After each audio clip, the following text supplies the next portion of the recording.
میری سوچ میں اس وقت تبدیلی آئی جب میری بہن اس دنیا فانی سے کوچ کر گئی۔ میری بہن مجھ سے کم عمر لیکن زیادہ صحت مند تھی۔ اسے اللہ تعالیٰ نے خوبصورتی سے بھی نواز رکھا تھا۔ اس کی وفات کے بعد ایک دن مجھے خیال آیا کہ اگر اس کی جگہ میں ہوتی تو کیا یہ امر بعید تھا اور کیا مجھے کبھی موت نہیں آئے گی؟ اگر مجھے مرنا ہے اور یقیناً مرنا ہے، اور جب یہ بھی حقیقت ہے کہ یہ دنیا فانی ہے جسے بہرحال ایک روز چھوڑنا ہے، تو پھر یہ سارا مال و دولت، زیب و زینت، نام و نمود اور ہیرے جواہرات کس کام کے؟ کیا میں انہیں قبر میں اپنے ساتھ لے جا سکوں گی؟ کیا یہ مجھے دوزخ کی آگ سے بچا سکیں گے؟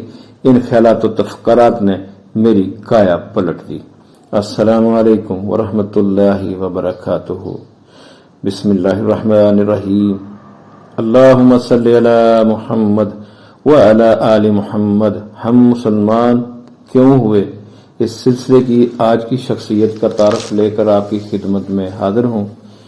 آج کی شخصیت کا تعلق مصر سے ہے اور نام ہے سہیر الباہلی۔ تو ان کا تعارف، ان کی داستان شروع کرنے سے پہلے آپ سے گزارش ہے کہ میرا یوٹیوب چینل سبسکرائب کر دیں اور بیل آئیکن بھی پریس کر دیں تاکہ اس طرح کی ایمان افروز داستانیں آپ تک پہنچتی رہیں۔ قریباً 15 سال قبل برطانیہ کے مقبول ترین گلوکار پاپ سنگر کیٹ سٹیونز، موجودہ نام یوسف اسلام، نے اسلام قبول کر کے یورپ میں بالعموم اور برطانیہ میں بالخصوص تہلکہ مچا دیا تھا۔ کیٹ سٹیون برطانیہ کا وہ گلوکار تھا جس کے پروگراموں کے تمام ٹکٹ کئی ہفتے قبل ہی فروخت ہو جایا کرتے تھے اور اس کے ریکارڈ لاکھوں کی تعداد میں بکتے تھے۔ اس کی دولت کا کوئی اندازہ نہیں تھا۔ برطانیہ کے عوام، بالخصوص نوجوان، اس کے دیوانے تھے۔ مغرب کے ساہم فرد کے قبول اسلام نے وہاں کے معاشرے پر بہت گہرے اثرات مرتب کیے ہیں۔ کچھ اسی طرح کا معجزہ قدرے مختلف نوعیت کے ساتھ تقریباً 4-5 برس قبل عالم عرب کے مشہور ملک مصر میں ظہور پذیر ہوا تھا، جس میں مصر کی فلمی صنعت سے وابستہ ایک اداکارہ مدیحہ کامل نے فن سے توبہ کرتے ہوئے فلمی صنعت کو خیرباد کہہ کر مصری معاشرے کو مبہوت و ششدر کر دیا تھا۔ مدیحہ کامل کا اعلان توبہ کے چند ہفتوں کے بعد 1-2 اور اداکارائیں طائب ہو گئیں۔ بس پھر کیا تھا، طائب ہو کر فن کو خیرباد کہنے والی اداکاروں کی ایک لائن لگ گئی اور مصر کی فلمی دنیا میں گویا ایک بونچال سا آ گیا۔ گویا فلمی صنعت کے ذمہ دار حضرات پر کپ کپی طاری ہو گئی۔ ان کے تو وہم و گمان میں بھی نہیں تھا کہ ایسا بھی ہو سکتا ہے۔ اسی عالم پریشانی میں انہوں نے نئے چہرے تلاش کرنا شروع کر دیے تاکہ ٹیمپو برقرار رکھ سکیں۔ لیکن حقیقت یہ ہے کہ مصر میں فلمی صنعت کی بنیادیں ہل چکی ہیں۔ فلم سازوں، پروڈیوسرز اور ہدایت کاروں نے طائب ہونے والی اداکاروں اور گلوکاروں کو دھمکیوں اور بلیک میلنگ کے ذریعے خوف زدہ کرنے کے علاوہ پرکشش ترغیبات سے بھی رام کرنے کی بہت کوششیں کی، لیکن وہ ناکام رہے۔ طرح طرح کی الزام تراشیاں کی گئیں۔ اب تک جو اداکارائیں اور گلوکارائیں طائب ہو کر دعوت دین کا راستہ اختیار کر چکی ہیں، ان میں مدیحہ کامل، لیلا طاہرہ، سوسن بدر، شہیرہ، شادیہ، عفاف شعیب، فریدہ سیف النصر، سحر حمدی، یاسمین الخیام، سابقہ مشہور مغنیہ تھی، شمی البارودی، نسرین، امیرہ، حالہ فواد، حالہ الصافی، مدیحہ حمدی، کملیہ الغزالی، عبدالرزاق اور ہنا سررت، ماجدہ حمید ایک سابق فلم پروڈیوسر تھی، یہ تروب ایک لبنانی گلوکارہ اور سہیر الباہلی شامل ہیں۔ یہ وہ فلمی اداکارائیں ہیں جنہوں نے اپنی فلموں میں ہر قسم کے کردار اپنائے، گندے اور فضول کردار اپنانے سے بھی گریز نہیں کیا، لیکن توبہ کے بعد انہوں نے اپنے تمام کنٹریکٹ منسوخ کر دیے اور اس معاملے میں فلم سازوں کی ایک نہ سنی۔ ان اداکاروں نے ان کے تمام تر دلائل و موقف کو تسلیم کرنے سے انکار کر دیا۔ ممکن ہے بعض لوگوں کو اس پر تعجب ہوا ہو، لیکن اصل بات یہ ہے کہ جب ایمان دل میں راسخ ہو جاتا ہے اور جڑیں پکڑ لیتا ہے تو پھر دل کی دنیا ہی بدل جاتی ہے۔ پھر انسان کے رویے، طور اطوار، انداز فکر اور رہن سہن میں انقلاب آ جاتا ہے، غرضے کہ انسان کی کایا پلٹ جاتی ہے۔ خوش آئند بات یہ ہے کہ مصر کی فلمی صنعت میں بتدریج ایک خوشگوار تبدیلی آ رہی ہے جس کے اثرات مصری معاشرے پر پڑنا شروع ہو گئے ہیں۔ ہم طائب ہونے والی ان اداکاروں میں سے ایک اداکارہ سہیر الباہلی کی توبہ کی داستان ذیل میں درج کر رہے ہیں۔ اسے پڑھ کر قارئین کو اندازہ ہوگا کہ مصر کی فلمی صنعت میں کتنا بڑا انقلاب رونما ہو چکا ہے۔ سہیر الباہلی حسن رعنائی اور فن اداکاری میں ہمارے ہاں کی اداکاراؤں سے کہیں آگے تھی۔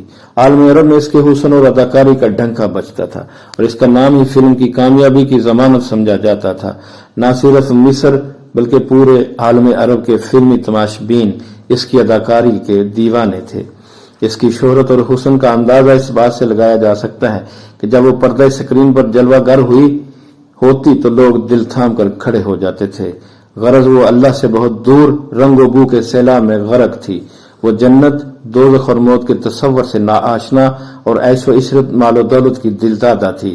لیکن اچانک منظر اس طرح بدلتا ہے کہ شہرت اور دولت کی بھوک کی موت کے خوف سے لرزنے لگتی ہے اور دنیاوی عیش و عشرت کی دلدادہ جنت کی طلبگار بن جاتی ہے۔ یہ تبدیلی کیسے آئی؟ اس سلسلہ میں الندوۃ العالمیہ للشباب، جو مسلم نوجوانوں کی بین الاقوامی تنظیم ہے اور جسے عرف عام میں وامی کہا جاتا ہے، کہ عربی مجلہ میں ایک رپورٹ شائع ہوئی ہے جس میں سحیر الباہلی کے تاثرات بیان ہوئے ہیں۔ یہ تاثرات نظر قارئین ہیں۔ سحیر الباہلی کہتی ہیں، جب میں چھوٹی سی بچی تھی تو مجھے ڈرامے دیکھنے کا بہت شوق تھا، حتیٰ کہ میں اداکاراؤں کی نقل کرنے کی کوشش کیا کرتی تھی اور ان کی چال ڈال اور ان کے کھانے پینے، اٹھنے بیٹھنے، چلنے پھرنے کے اطوار اور لباس کا سٹائل اپنانے کی کوشش کرتی تھی۔ یہاں تک میں جوان ہو گئی، تب میں نے اپنے شوق کو مہمیز دینے کے لیے آرٹ اسکول میں داخلہ لے لیا اور فن سیکھنے لگی۔ میری ماں نے مجھے اس سے باز رکھنے کی بہت کوشش کی، لیکن میں نے اس کی ایک نہ سنی اور فن کی گندی اور دلدل میں اترتی چلی گئی۔ مجھے اب خیال آتا ہے کہ کاش میں نے یہ نہ کیا ہوتا، کیونکہ میرے اس فیصلے نے میری ماں کو روگ لگا دیا اور وہ میری بے راہ روی کی وجہ سے بیمار ہو گئی۔ میں فن کی گندی دلدل سے نکل کر ایمان کی پاکیزہ شاہراہ پر کیسے گامزن ہوئی، یہ بھی ایک دلچسپ کہانی ہے۔ دراصل مجھے ایمان کی طرف راغب کرنے میں میری بہن کی موت نے بہت بڑا کردار ادا کیا ہے۔ اس کی موت نے میرے اندر انقلاب برپا کر دیا۔ میں 30 سال سے فن سے وابستہ تھی، مگر میرا دل سکون و اطمینان سے خالی تھا۔ دولت اور شہرت کی بھوک کی تھی کہ مٹنے میں نہیں آتی تھی۔ شیطان ہر وقت مجھ پر غالب رہتا تھا۔ میری خواہش تھی کہ جب بھی مجھے موت آئے تو کسی فلم کے ڈائلاگ بولتے ہوئے یا کسی سٹیج پر اپنے فن کا مظاہرہ کرتے ہوئے موت آئے۔ میری سوچ یہ تھی کہ میرا سب کچھ فن ہے، میرا خدا، میرے والدین اور سب کچھ میرا فن ہی ہے۔ لیکن میری سوچ میں اس وقت تبدیلی آئی جب میری بہن اس دنیا فانی سے کوچ کر گئی۔ میری بہن مجھ سے کم عمر لیکن زیادہ صحت مند تھی۔ اسے اللہ تعالیٰ نے خوبصورتی سے بھی نواز رکھا تھا۔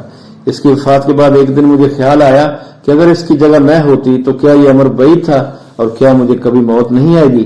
اگر مجھے مرنا ہے، اور یقیناً مرنا ہے، اور جب یہ بھی حقیقت ہے کہ یہ دنیا فانی ہے جسے بہرحال ایک روز چھوڑنا ہے، تو پھر یہ سارا مال و دولت، زیب و زینت، نام و نمود اور ہیرے جواہرات کس کام کے؟ کیا میں انہیں قبر میں اپنے ساتھ لے جا سکوں گی؟ کیا یہ مجھے دوزخ کی آگ سے بچا سکیں گے؟ ان خیالات و تفکرات نے میری کایا پلٹ دی اور میں نے سوچا کیا مجھے روایتی مسلمان کی بجائے باشعور مسلمان بن جانا چاہیے۔ اس تبدیلی کے بعد میں نے ازہر یونیورسٹی قاہرہ جانا شروع کر دیا اور وہاں علماء سے جنت اور دوزخ کے بارے میں سوالات کرنے شروع کر دیے۔ اسی اثناء میں ایک کتاب بعنوان موت میرے ہاتھ لگ گئی۔ میں نے اس کا مطالعہ کیا تو میرے دل پر اس کا اتنا اثر ہوا کہ میں بیمار پڑ گئی۔ ایک ہفتہ کے بعد میری طبیعت کچھ سنبھلی تو میں نے شیخ محمد عبد الکافی کے پاس گئی اور ان سے درخواست کی کہ وہ مجھے دین کی تعلیمات سے آگاہ کریں۔ اس پر شیخ نے فرمایا، تم نے کبھی قرآن پڑھا ہے اور اس کے معنی پر غور کیا ہے؟ جواباً میں نے کہا، قرآن تو پڑھا ہے لیکن اس کے معنی پر غور نہیں کیا۔ تب شیخ نے فرمایا، قرآن کی ہر آیت اور ہر لفظ کو پڑھ کر ان کے معنی پر غور کرو اور پردہ کیا کرو۔ میں نے شیخ سے کہا کہ اس سلسلے میں مجھے 1 سال کی مہلت دے دیں، تو شیخ نے جواب دیا، مہلت اللہ سے طلب کرو۔ جب میں نے قرآن کی تفہیم شروع کی تو میں اس کی گہرائی پر حیران رہ گئی۔ مجھے یوں محسوس ہوتا تھا کہ گویا قرآن کی آیات اپنے معانی کے ساتھ میرے دل میں اترتی چلی جا رہی ہیں۔ میں یہ کہے بغیر نہیں رہ سکتی کہ یہ ایک ایسا شیریں کلام ہے جس نے میرے دل کو بدل کر رکھ دیا ہے۔ میرے تصور میں تو یہی تھا کہ پردہ دنیا کی تمام آسائشوں اور رنگینیوں سے دستبردار ہونے کا نام ہے، اس لیے میں اس سے خوف زدہ تھی اور جھجک محسوس کرتی تھی۔ اسی دوران میں نے عمرہ کے لیے رخت سفر باندھا۔ مکہ میں پہنچ کر میں بیت اللہ میں ہر نماز کے بعد دعا مانگا کرتی کہ یا اللہ میرے دل میں اس اداکاری سے نفرت پیدا کر دے اور مجھے راہ حق دکھا دے۔ وہاں میں شدت کے ساتھ روتی اور میں نے عہد کیا کہ آئندہ انشاءاللہ رقص و سرود مخلوط محافل اور دیگر شیطانی اعمال سے اجتناب کروں گی، اور اللہ کا شکر ہے کہ وطن واپس آ کر میں تمام شیطانی افعال سے تائب ہو گئی اور پردہ کرنے لگی۔ میرا یہ فعل لوگوں کے لیے باعث تعجب تھا۔ بہت سے لوگوں نے اس پر میرا مذاق اڑایا اور بعض کو میرا یہ کردار اس قدر برا لگا کہ انہوں نے مجھے باقاعدہ گالیاں دی۔ در حقیقت یہ اللہ کی طرف سے ایک آزمائش تھی جس سے میں دوچار ہو گئی تھی۔ کیسی عجیب بات ہے کہ جب میں اریاں ہوتی تھی تو یہ لوگ محفوظ ہوتے تھے اور تالیاں بجاتے تھے۔ مجھے ان کی اس ذہنیت پر بہت افسوس ہوا۔ بعض لوگ تو اس حد تک گر گئے کہ انہوں نے الزام لگایا کہ میں عمرہ کرنے تو ایک بہانے سے گئی تھی، دراصل وہاں مجھے سعودی شیوخ نے کئی ملین ریال دیے ہیں تاکہ میں فن چھوڑ دوں۔ مجھے اس الزام پر دکھ بھی ہوا اور حیرت بھی، کیونکہ میں ایک فنکارہ تھی۔ اگر فلموں میں کام کرتی رہتی تو ایک سال میں کئی ملین کما سکتی تھی اور شہرت الگ تھی۔ پھر یہ الزام کیوں؟ جہاں تک میں سمجھی ہوں وہ یہ ہے کہ میرا اسلام کی طرف شعوری طور پر لوٹنا ان ہوس پرست لوگوں کو اچھا نہیں لگا۔ حقیقت یہ ہے کہ اللہ مالک الملک ہے، جس کو چاہتا ہے ہدایت دیتا ہے اور کن فیکون سے زندگیوں کو بدل دیتا ہے۔ اس کی طرف سے ہر انسان کو اس کی زندگی میں سنبھلنے کا ایک بار موقع ضرور ملتا ہے۔ کسی آزمائش یا صدمے کے باعث انسان یا تو اسے ضائع کر بیٹھتا ہے یا پھر سنبھل جاتا ہے۔ میری بہن کی موت اگرچہ میرے لیے شدید صدمے کا باعث بنی تھی، لیکن میرے لیے ہدایت کا ذریعہ بن گئی۔ میرے نہا خانہ دل میں یہ احساسات پرورش پا رہے تھے کہ رب نے یہ جو مجھے موقع دیا ہے اس سے فائدہ نہ اٹھایا تو میری بدقسمتی کا کوئی مقام نہیں۔ اب بھی میں نہ سنبھلی تو شاید کبھی نہ سنبھل سکوں۔ انہی احساسات نے مجھے ہدایت کی سیدھی اور صاف و شفاف شاہراہ پر گامزن ہونے میں مدد دی۔ دراصل جو لوگ اس قسم کے مواقع گنوا بیٹھتے ہیں ان سے بڑھ کر نادان اور کون ہو سکتا ہے۔ میں آج بھی سوچتی ہوں کہ اگر میرے رب کی توفیق میرے شامل حال نہ ہوتی تو میں گمراہی کی تاریکی میں ہی بھٹکتی رہتی۔ بعض جرائد نے یہ شوشہ بھی چھوڑا ہے کہ میرا یہ فیصلہ مستقل حیثیت کا حامل نہیں اور میں زیادہ عرصے تک گلیمر اور فن کی دنیا کو نہیں چھوڑ سکتی، لیکن میرے مالک نے مجھے اپنے فیصلے پر برقرار رہنے کی توفیق دی ہے اور میں یہ بات واضح کرتی ہوں اور اللہ رب العزت کو حاضر و ناظر جان کر کہتی ہوں کہ میں انشاءاللہ آئندہ کبھی بھی اور کسی بھی صورت میں اس گندے میدان میں واپس نہیں آؤں گی۔ جو دروازہ بند ہو چکا سو بند ہو چکا، اب اس انشاءاللہ کبھی نہیں کھولوں گی۔ کیا چمنستان پا کر بھی کوئی لکو دک صحرا کی طرف دیکھنا پسند کرتا ہے؟ توبہ کے بعد میں سمجھتی تھی کہ اگر میں باپردہ ہو کر اداکاری کروں، مذہبی یا بچوں کے پروگراموں میں حصہ لیتی رہوں تو اس میں کوئی حرج نہیں، لیکن تحقیق و مطالعہ کے بعد معلوم ہوا کہ یہ بھی جائز نہیں ہے۔ اب میں سمجھتی ہوں کہ میں نے 30 سال جو فن میں گزارے وہ میرا دور جہالت تھا اور روشنی اور امن کا دور تو اب شروع ہوا ہے۔ اب میں نے نہ صرف فن سے بلکہ اریانیت سے، بے پردگی اور اکیلے سفر سے بھی توبہ کر لی ہے، اور جیسا کہ میں پہلے ذکر کر چکی ہوں کہ انشاءاللہ میری توبہ نصوح ثابت ہوگی۔ میری خواہش کہ اللہ تعالیٰ تمام اداکاروں کو ہدایت اور ایمان کی زندگی نصیب کرے جس طرح اس نے مجھے کی ہے۔ میں اداکاروں اور اداکاروں سے کہوں گی کہ قبل اس کے کہ ان کا محاسبہ ہو وہ اپنے آپ کا محاسبہ کر لیں، ایمان کی حقیقت کو اپنائیں، نہ کہ فن اور گلیمر کے پیچھے بھاگیں، ایمان کا ذائقہ چکھ کر اطمینان اور سکون کی دولت پالیں۔ الحمدللہ آج کی شخصیت کا تعارف ختم ہوا۔ انشاءاللہ پھر کسی دوسری شخصیت کا تعارف لے کر آپ کی خدمت میں حاضر ہوں گا۔ تب تک کے لیے اجازت۔ اللہ حافظ۔ اللہ آپ کا حامی و ناصر ہو۔